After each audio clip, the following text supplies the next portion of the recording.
Continuando, pessoal. Então você tem aí a atividade vulcânica mista. Então é muito importante você entender isso. Então, quando eu estava falando de São Paulo ter o solo terra roxa, isso é só para você ter noção da grande fertilidade que é um solo vulcânico. Veja, se você fizer uma análise histórica, você vai perceber que a capitania hereditária de Pernambuco foi a capitania que se desenvolveu mais na produção de cana-de-açúcar. Por quê? Por conta das condições naturais de clima tropical e de solo massapê. Hoje, São Paulo, com o clima subtropical e com um solo que não é massapê, ou seja, é um solo fértil, que é um solo terra roxa, que é bom para a produção de café, para a produção de soja e tantos outros produtos agrícolas.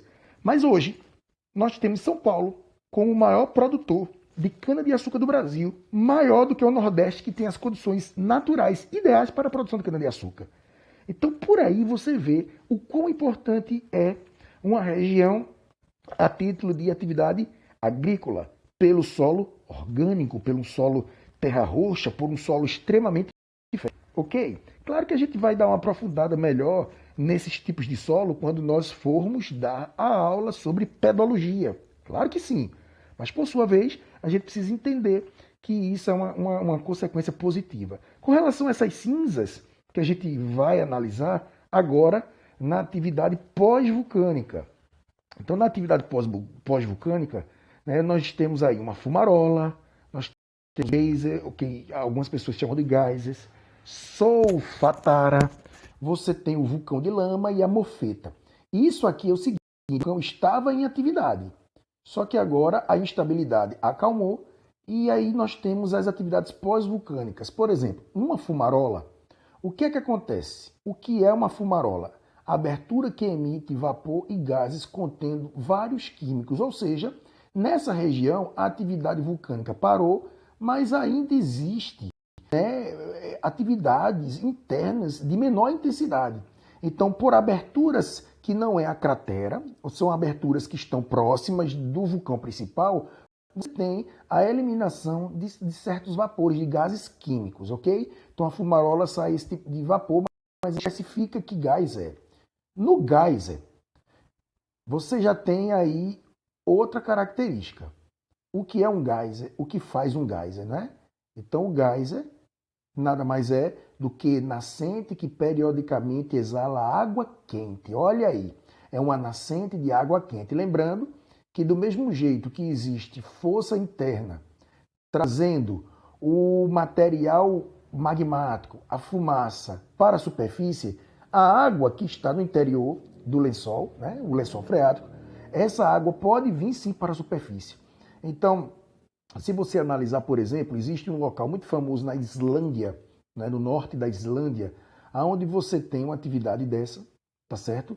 E aí, o que é que a galera fez? Deu uma canalizada, fez como se fosse uma transposiçãozinha de parte dessa água para um hotel. Então você tem uma região de 15 graus abaixo de zero, totalmente frio, e essas águas servem como termais, servem como relaxamento de um resort. Então nessa região você tem, de um lado, um vulcão ao longe, você tem geysers, você tem a aurora boreal, então você tem isso como uma característica dessas regiões, beleza? Solfatara, você já dá uma especificada maior. Na solfatara, você tem o quê? Você veja aí, abertura na crosta da Terra, que emite gases sulfurosos.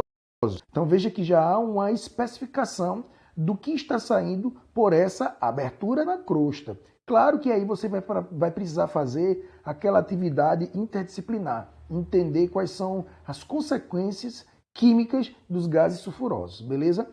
Você tem aí o vulcão de lama, né, o que é um vulcão de lama, e aí você tem aqui no conceito, em zonas de solo argiloso, olha aí, porque você pode ter uma atividade vulcânica em local arenoso, em local argiloso, né? Os gases são libertados por lamas líquidas sobre a forma de bolhas, então veja que aqui já é diferente. Veja que lá na fumarola sai uma fumaça, no gás sai água, aqui é lama, porque são locais que têm características diferentes. Eu não estou querendo que você entenda que toda vez que tem um vulcão em erupção e que o vulcão deixa de entrar em erupção, ou seja, uma atividade pós-vulcânica, que vai acontecer tudo isso no mesmo local. Tem lugar que vai ter uma fumarola, tem lugar que vai ter um geyser, tem lugar que vai ter um geyser e um vulcão de lama. Não é obrigado ter os 5 juntos. Eu só estou explicando porque, a depender do local, a depender das características e da estrutura do local, você pode ter uma fumarola, um geyser. Lembre-se que isso aqui não é uma atividade exata, não é uma ciência exata, tá bom?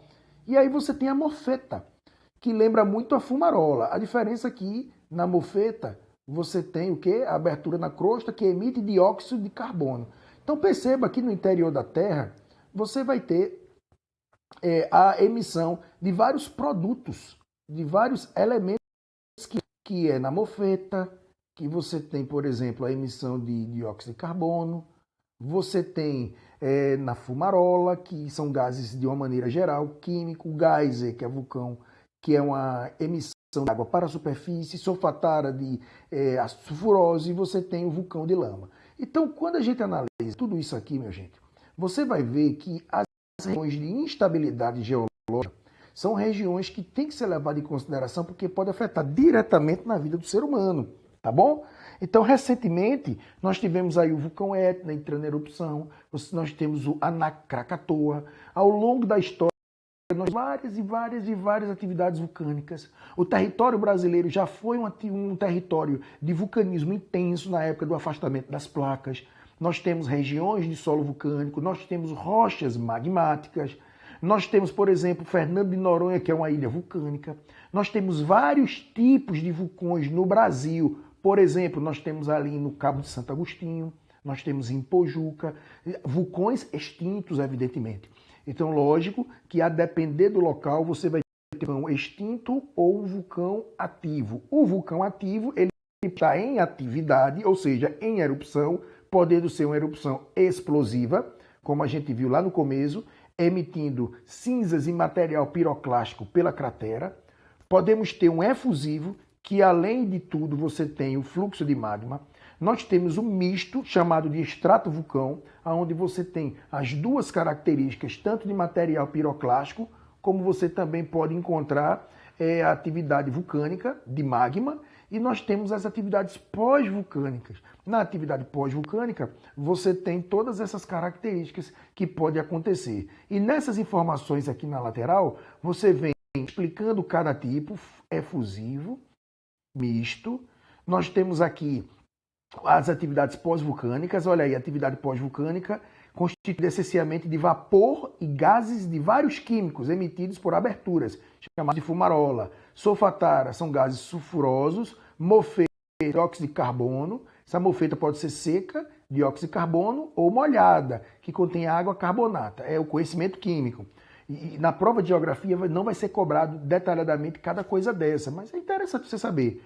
Os geysers, os gases, né, é uma nascente de água quente. Isto pode, porque a água infiltra-se e acumula-se em pequenos espaços por baixo do chão, depois começa a ferver devido ao calor, né, do magma, acabando por entrar em erupção. Atividade vulcânica, em solo argiloso vem um vulcão de lama, né, e aí ele pode ser lama líquida ou bolhas, e as erupções são devastadoras, e aí eu expliquei como elas se afastam na superfície. Krakatoa em 1883, século XIX, 18 quilômetros. Em 1815 você teve um mais potente, que é o Tambora, né, que é de 80 quilômetros, e você tem os impactos, né, no clima, na vegetação.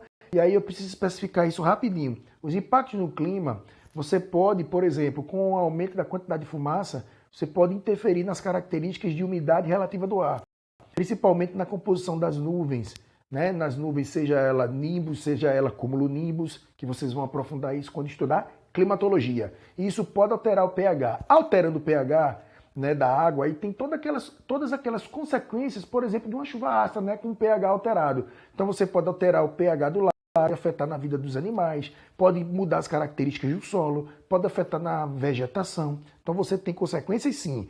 E muita fumaça, como já teve erupções vulcânicas ao longo da história, isso pode afetar até o tráfego aéreo, né? Então você tem o tráfego aéreo, onde os aviões precisam de visibilidade e quando tem uma erupção muito grande, muitas vezes os embarques e os desembarques, eles são cancelados exatamente por dificuldade de visibilidade na hora de fazer as viagens, beleza?